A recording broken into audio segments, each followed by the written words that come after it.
에스라인과 식스팩에 돌직구를 날리고 올바른 움직임으로 진짜 강해지는 쇼 불량 헬스 리부트입니다. 자, 잘 지내셨죠? 지냈습니다. 저희도. 자, 바로 들어가시죠. 근황 토크는 뭐 아, 예. 우리 그날 이제 궁금한 사람 없어요. 없어요 이제. 예. 아, 바로 가시죠. 자, 오늘 주제는 어떤 주제인가요? 오늘 주제 저번에 그 이제 비만 얘기를 네네네. 서로 좀 나눴었는데 네네네. 그죠? 그래서 자기 쳐다보지 말라고 되게 싫어했잖아요. 그만 봐. 아니요. 자기 쳐다보지 말라고. 좀 비만에 대해서 네. 이것저것 좀 자료 좀 찾아보고 했다가 아, 좀 네네. 모아놓은 게 있었었어요. 그리고 그거를 원래 비만 전공이셨잖아요. 그죠. 거의 부끄러워하는데? 비만 전공. 네, 부끄럽습니다. 이게 뭐예요? 부끄러워. 아, 그래서 별로 안 도덕정 보일 거야. 도덕 선생님이 부도덕한 느낌. 그래서 내가 아는 도덕사님 다 부도덕했어. 괜찮아. 그랬지? 네. 우리 땐 다 그랬어. 우리가 길을 안다고 다 갈 수 있는 건 아니니까. 네. 그죠? 네. 오늘 뭐 흥미진진한 비만 얘기 한번 들어보도록 하겠습니다. 아, 일단 뭐 비만에 대해서 음. 뭐 이렇게 막 생화학적인 얘기 옛날엔 그런 얘기 많이 했었었는데 그쵸, 예. 지금 시간은 음. 약간 조금 겉핥기지만 음. 지금 요 그 인문학적 어. 느낌이랑 어. 아니야 뭐 졸린 얘기는 아니고 네네네. 뭐 실험 얘기도 가끔 하고 여태까지 네네네. 비만에 대해서 음. 우리가 어떻게 인식해 왔나도 좀 생각하고 그래서 간단하게 좀 이렇게 훑어보는 네. 그런 시간을 좀 갖도록 하겠습니다. 재미있을 것 같습니다. 예. 그럼 뭐 내용 들어가겠습니다. 바로 들어가시죠. 네. 의사분들이 요즘에 벌이가 많이 옛날보다 적다. 왜요? 뭐 그런 얘기 많이 하잖아요. 왜? 그러니까 뭐 개인 병원들도 많이 망하고 어. 그러다 보니까 네. 의사들 증원하는 것도 다 반대하고 그러지 않았었습니까? 아, 그렇죠. 예전에 그런 사건 있었죠. 네, 맞아요. 그 최대집 의사 네네네. 그 전 그 협회 회장 맞아요. 네. 또 굉장히 정부랑 각을 많이 세웠었었죠. 그렇죠. 예. 그랬었었는데 그 최대집 그 사람 정치적으로 나온다고 하던데 그럴 줄 알았어. 퍼포먼스- 그때 그 네. 각을 해오던 게 다 퍼포먼스였어요. 네네네. 또 이제 역시 보수 쪽으로 해서 나온다고 네, 하더라고요. 네, 그럴 수밖에 없죠. 그 사람 그런 의료 집단들이 그래도 뭔가 좀 위기를 느껴가지고 그랬을 거잖아요. 그렇죠. 그랬을 때 사실 이제 그런 의사들의 집단에서 새로운 뭐 어떻게 보면 먹거리라고 말하기는 그렇지만 네네. 수익 수단으로 그 몇 가지를 꼽는데 네. 그 중에 하나가 옛날부터 들어가는 게 사실 비만이에요. 비만 치료. 비만 그렇겠죠. 케어. 네네. 네, 그렇죠. 그쪽 분야를 최대한 뭐 신약부터 시작해가지고 시술부터 해가지고 그쵸. 전 영역에서 아니 요즘 가정의학과 이렇게 다 비만 주사가 써 있어. 도대체 그게 뭐 그 비만해진 미용하고- 주사야? 아니 비만이 빠진 주사야? 도대체? 빠지는 주사겠죠. 아니 비만 주사라고 써놓으면 어떻게 해야 돼? 비만해지겠어. 설마. 맞아요. 비만하고 미용하고가 안 들어가면 사실 그렇죠. 그래서 개인 의원들은 항상 그 유혹에 시달리고 그렇죠. 하고 있는데요. 근데 사실 비만이 그럴 수밖에 없는 게 의료 사업 측면에서는 이게 정말 이상적인 병이거든요. 아, 의료 사업적인 측면에서 뭐냐면 질병이 항상 시달리는데 네. 죽지 않아요. 비만으로 그렇죠. 바로. 이게 뭐 약간 심각한 그런 건 아니잖아요. 그쵸. 이걸로 응급이 인해서 아니에요? 인명의 피해가 있다든지 뭐 예. 이런 건 아니니까. ER에서 비만을 받아주지. 갑자기 살이 쪘어 해서 응급실 가지는 않잖아요. 그렇죠. 그죠. 뭐 너무 물론 크겠다 그럼 진짜.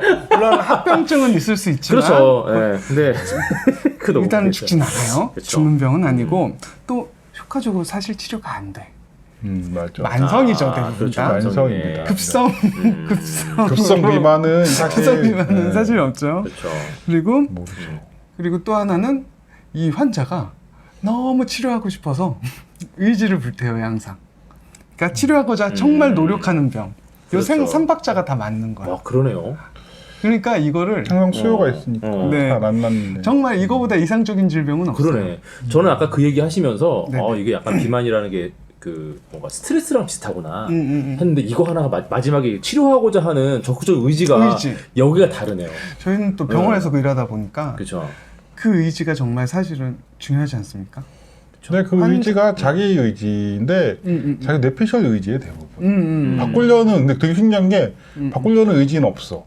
그냥 그 의지는 있어. 돈 쓰겠다 의지 있는데 그 비만 내- 환자가? 네. 그 내면에는 편하게 하고 싶은 욕구가 엄청 강해요. 그치. 아, 편하게. 그치. 그치. 그러니까 맞아요. 일단은 맞아요. 자기 의지보다는 남의 의지로 뭔가 힘든 거 싫어. 프로토콜 안에 들어가서 그 받아서 해결하려는 그렇죠, 그렇죠. 그런 부분이 좀 있어요. 그래서 이게 사업적으로 이상적인 병이고 그래서 이거는 이제 의사들뿐만 아니라 어떻게 보면 의학적으로 가장 권위 있는 그런 집단에서도 네. 가장 어떻게 보면 좋은 수익 수익 어떤 모델이네 이거는. 그쵸, 수익 그쵸. 모델이네요. 컨텐츠로 네. 여기고 있고 거기에 따르는 뭐 좋은 아이템. 다른 건 말할 것도 없죠. 이제 뭐 영리가 목적인 무슨 식품 분야, 아. 건강 기능 식품 분야 네, 뭐 이런 그쵸, 거부터 네. 시작해가지고 운동이나 헬스 분야 뭐 할 것 없이 다 어떻게 보면 가장 그래서 심지어는 그 메디칼 분야로 조금 한전지었었을 때 암에 대해서 네. 그 사회가 지출하는 비용 대비해 가지고 비만이 지출하는 비용을 보면 암은 진짜 인류에서 가장 큰 어떻게 보면 최대의 적 아닙니까? 그렇죠. 그 질병적으로는 질병의 타노스게. 그렇죠. 근데 그거보다 무려 7배를 더 쓰고 있어요. 와. 그러니까 전체 산업 시장이 7배가 더 크다는 일곱 배. 얘기잖아요. 그쵸, 그쵸. 근데 그게 노출 기간이 더 길고 그쵸. 아마 유병 이게 병이라고 치셨을 때 유병률도 그치. 엄청 크고 그리고 그렇죠. 치료 기간도 길고 길고 그다음에 뭐 또 계속 어떻게 보면 이 분야는 계속적인 수익이 창출되기 때문에 연구 그 인프라들이라든지 그렇죠. 투자도 엄청 많이 되고 있어요. 맞죠. 이게 이제 뭐 병원을 개업하시는 의사 선생님들 쪽에서도 네네. 이거를 수익 모델로다가 접근하기에 문턱도 낮아요. 또 암하고 많이 다르잖아요. 그렇죠, 그렇죠. 네. 그러니까 이 분야는 그 어마어마한 분야고 어마어마한 할 수 분야네, 그러니까 진짜. 우리가 너무 가깝고 흔하게 얘기하다 보니까 비만이라는 게 뭐 그래 그런 시장이 있겠지라고 생각했지만 사실은 그렇죠. 엄청난 시장이라는 거죠. 질병임에도 불구하고 우리는 가끔 가다가 이렇게 그 비만인들을 희화하는 약간 그런 것도 있잖아요. 개그 콘서트나 네네. 개그 프로그램 같은 데서 보면은 그런 것도 좀 있잖아요. 네, 네. 맞습니다. 확실히 좀 근데 약간 요즘 한동안 코로나 전까지만 해도 한의원에서 하는 비만이 엄청 좀 인기가 있었던 것 같은데 코로나 지나서 어느 순간 그 비만 주사가 엄청 인기가 많아진 것 같아요. 맞아요. 비만 주사. 그러니까 요즘에 한의원 그건 살짝 수그러들고 그 가정의학과 가정의학과. 비만 주사로 너무 많이 나갔고 저건 정말 그러니까 못하는 거예요. 그거는 어떻게 뭐 놓칠 수가 없는 어떻게 보면 거기도 돈 벌어야죠. 회사인데. 그죠, 맞아요. 돈 벌어야지. 어쨌든 놓칠 수가 없는 분야라 사실은 의사들끼리도 싸울 수도 있어요. 과끼리도 싸우고 그렇죠. 그렇죠. 피부과도 싸우고 모든 과가 조금 한 달이라도 걸쳐 놓으려고 하는 게 비만적이고 그렇죠, 그렇죠. 이게 보면 옛날에 좀 안타까운 경우가 우리 신해철 형님 망 아, 형님 돌아가셨을 너무 마음이 때 아프죠, 진짜. 그쵸. 그것도 어떻게 보면 그렇죠. 비만 때문에 생긴 의료 사고지 않습니까? 아, 예. 그냥 원장이 너무 좀 그러니까 그 사람은 좀 그 의사로서 어떻게 되게 운도 없었지 그런 그렇죠. 의사를 만나셔가지고 네. 좋은 의사도 많으셨을 텐데. 그건 너무 마음이 아픕니다. 네네. 예. 그러니까 뭐 그런 분야까지 뭐 손 안 대는 분야가 없고요. 그렇죠. 그러면 이제 그 의료사업 측면에서는 그렇고 음. 그러면 다이어트 시장 말 그대로 우리가 그냥 직설 다이어트 시장 살을 빼기 위한 네. 그런 그 민간적인 노력 그런 그 메디칼적 말고 그렇죠. 우리 이제 생활에서 이용하는 분야도 사실 뭐 40년대 30년대부터 있었 대공황 전부터 그 미국에서는 다이어트에 대해서 계속 화제가 됐었었고요. 그렇죠. 근데 그래서 70년간 이렇게 통계를 좀 내보니까 네. 다이어트 방법을 이걸 정말 생건지는 잘 모르겠는데 네. 26,000가지가 있었어요. 왜 하는 거죠? 그렇죠. 다이어트에 와, 26,000개? 10,000개가 넘는다고요? 그쵸. 장난 아니네. 가지수로. 이야, 어마어마하네. 무슨 어떻게 조사했는지를 모르겠어요. 하여튼 어마어마하게 많다는 얘기죠.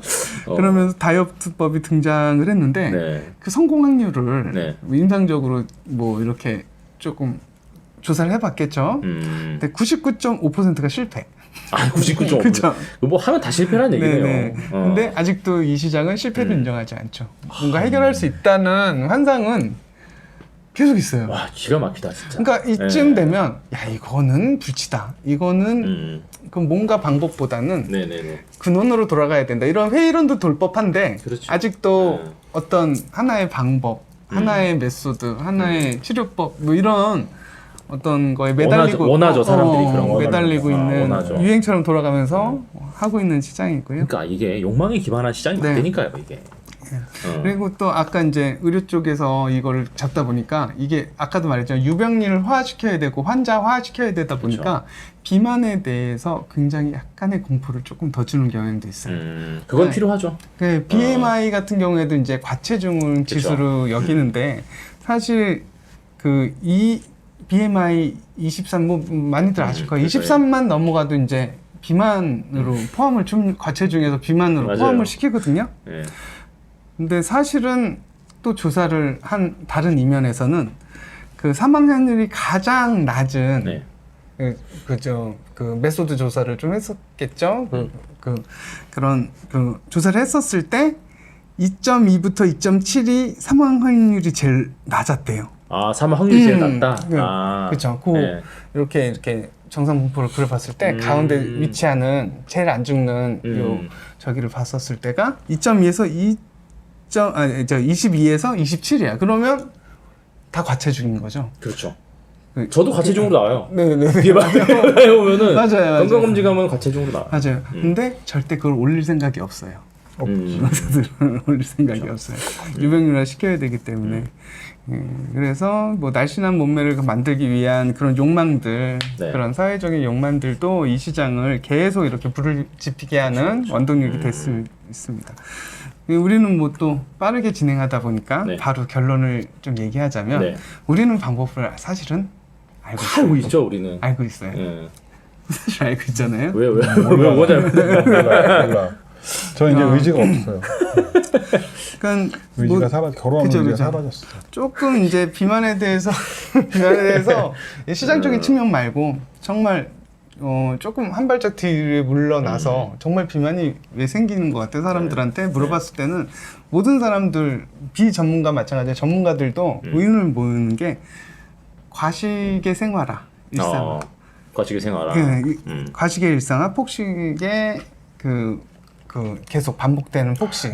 이게 가장 큰 원인이라고 말하는 게 맞습니다. 그렇죠. 그러니까 네.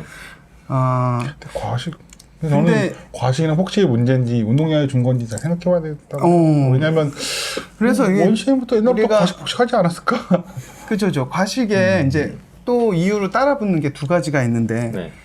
질의 문제, 뭘 먹느냐의 문제랑 그쵸. 우리 뭐 옛날부터 우리 현대인들이 좀 뭐 이렇게 기초대사라든지 운동량이 줄어서 그런 거 아니냐. 두 가지가 항상 따라붙잖아요. 같이 원인으로. 그쵸. 근데 두 개 다 기각됐다고 봐야 돼요. 왜냐하면 첫 번째 질의 문제, 뭘 먹느냐.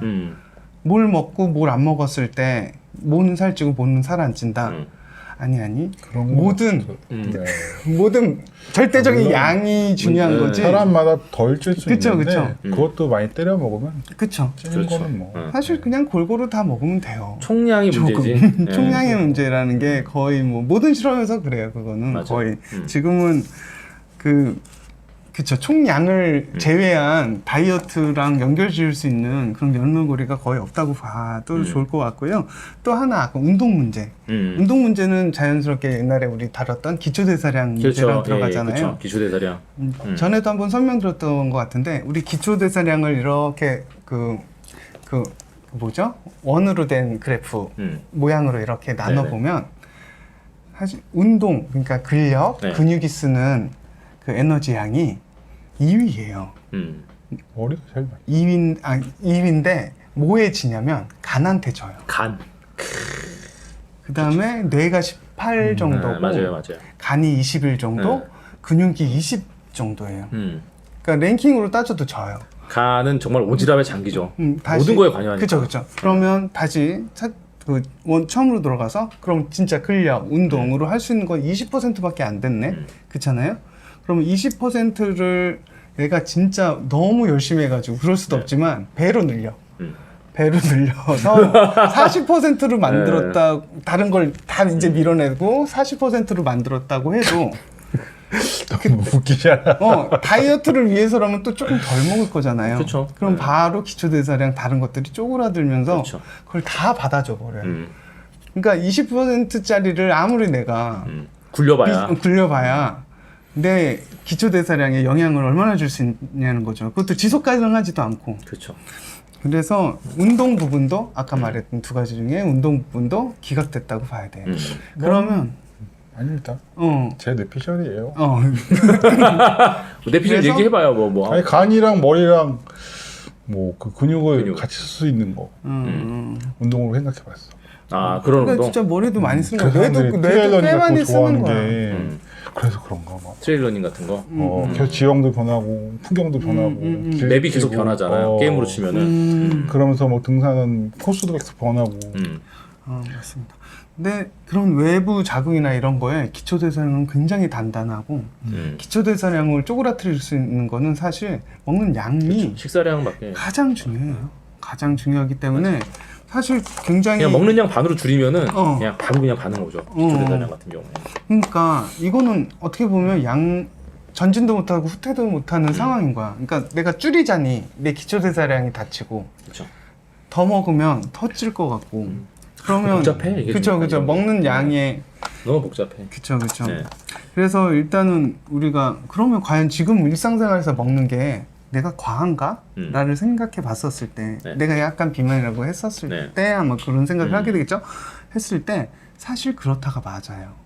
왜냐하면 그러니까 그냥 100년 전 그러니까 100년 전이면 1920년대 30년대부터 그렇죠. 이제 산업화되면서 패스트푸드도 50년대서부터는 이제 나오기 시작하고 그 계속 발달하면서 그렇죠. 그때 먹었던 양이 있잖아요. 네. 그러니까 이를테면 빅맥은 그때 50년대, 60년대부터 나왔거든요. 그때 우리가 먹는 지금 그거 아세요? 그 해피밀? 네. 해피밀 사이즈의 변화. 그러니까 해피밀 사이즈에 들어가는 빵 있잖아요. 네. 그 햄버거 양 네. 되게 조그매 보이지 않아요? 네. 사보셨잖아. 네. 그죠? 그렇죠. 그게 원래 햄버거의 크기였대요. 아 해피밀이 아니고. 그쵸, 그쵸. 그게 지금의 해피밀을 대체된 많이 커졌네요. 그러면. 지금이 엄청 많이 엄청 많이 커진 거네. 엄청 많이 커진 상태예요. 그러니까 모든 1인분이 조금씩 늘어가고 커진 거. 특히 미국 음식 보면 그런 느낌 들지 않습니까? 그쵸. 이거 일인- 아침 일인분이- 메뉴였는데 1인분의 기준이 달라 우리랑. 그러니까 원 서빙 때는 또 그거를 어디서 또 아냐면 사람들이 이렇게 조사를 했다는데 우리가 옛날부터 그려왔던 음식 사진 중에 대표적인 게 뭐냐면 최후의 만찬이 있어요. 그럼 계속 네네네. 패러디를 된다든지 그쵸, 다시 그쵸. 그린다든지 네, 아니면 맞아요. 재해석해서 그린다든지 최후의 만찬을 그런 변화를 줘가지고 계속 문학 작품들이 여태까 그 그림들이 네네네, 있어왔거든요. 그쵸. 네. 그걸 또 조사를 한 거야. 뭘 조사했냐? 음식에 담긴 이렇게 이거 그쵸, 위에 그쵸. 있는 사이즈라든지 음식 양이라든지 그거를 그 빅데이터화 시켜가지고 다 조사를 한 거예요. 근데 그 퍼센트는 내가 안 적어왔는데 네. 0.5배는 아니 1.5배가 늘어난 거야. 1.5배 정도가. 1.5배 1.5배 사실 많이 늘어난 거예요. 되게. 네. 네. 그러니까 인식 자체가 1인분의 양 자체가 점점 늘어나고 있었다. 옛날부터 지금까지 조금씩 늘어나고 있었다. 이게 1인분 양의 증가고요. 그리고 여기 보면 그 아무래도 TV 쇼 같은 게 지금 우리도 국바람이 국방 먹방 네, 바람이 먹방. 아직도 그쵸. 계속되고 있지 않습니까? 네, 그쵸. 뭐 찌양 같은 경우에도 우리 대표적인 먹방. 근데 대부분 다 뭐냐면 맛있게도 먹지만 많이 먹는 거에 대한 그죠. 그쵸. 맞아요. 회사 우리가 그 많이 먹는 거에 대한 그런 그 어떻게 보면 결핍이라든지 뭐 그 추구하는 바가 그건 거야. 그러니까 그 사람들을 본다는 것 자체가 우리가 막 진짜 잘 먹어. 많이 먹고 싶다. 닥치는 대로 먹고 싶다. 대리만족 같은 거 막 이런 그쵸. 게 좀 있는 거죠. 그러니까 그 다시 말하면 더 먹으면 안 되는데 더 먹으면 안 되는데 이런 그 눌림이 항상 있다는 거죠. 약간 그런 것도 계속되는 그 비만이 확산되는 이유라고 할 수 있고요. 그러니까 다시 보면 우리가 인정하지는 않지만 우리는 항상 지금 과식하고 있어. 아니 나는 사실 먹는 거 되게 좋아하지만 되게 절제하면서 먹거든. 근데 사실은 과식인 거예요. 그러니까 이게 너무 억울한 거야. 네, 그렇죠. 이게 너무 억울한 거야. 그러니까 원인은 알아요. 이게 과식이라는 거. 사실 그쵸. 더 과식하고 있고 남들 다 먹는 1인분 양도 점점 늘어나고 있고. 네네. 그래서 지금의 한 절반 정도가 지금 먹는 양이 돼야 된다라고 얘기를 하고 쇼불량 헬스는 다음 시간에 이어집니다. 구독과 좋아요 부탁드립니다. 감사합니다.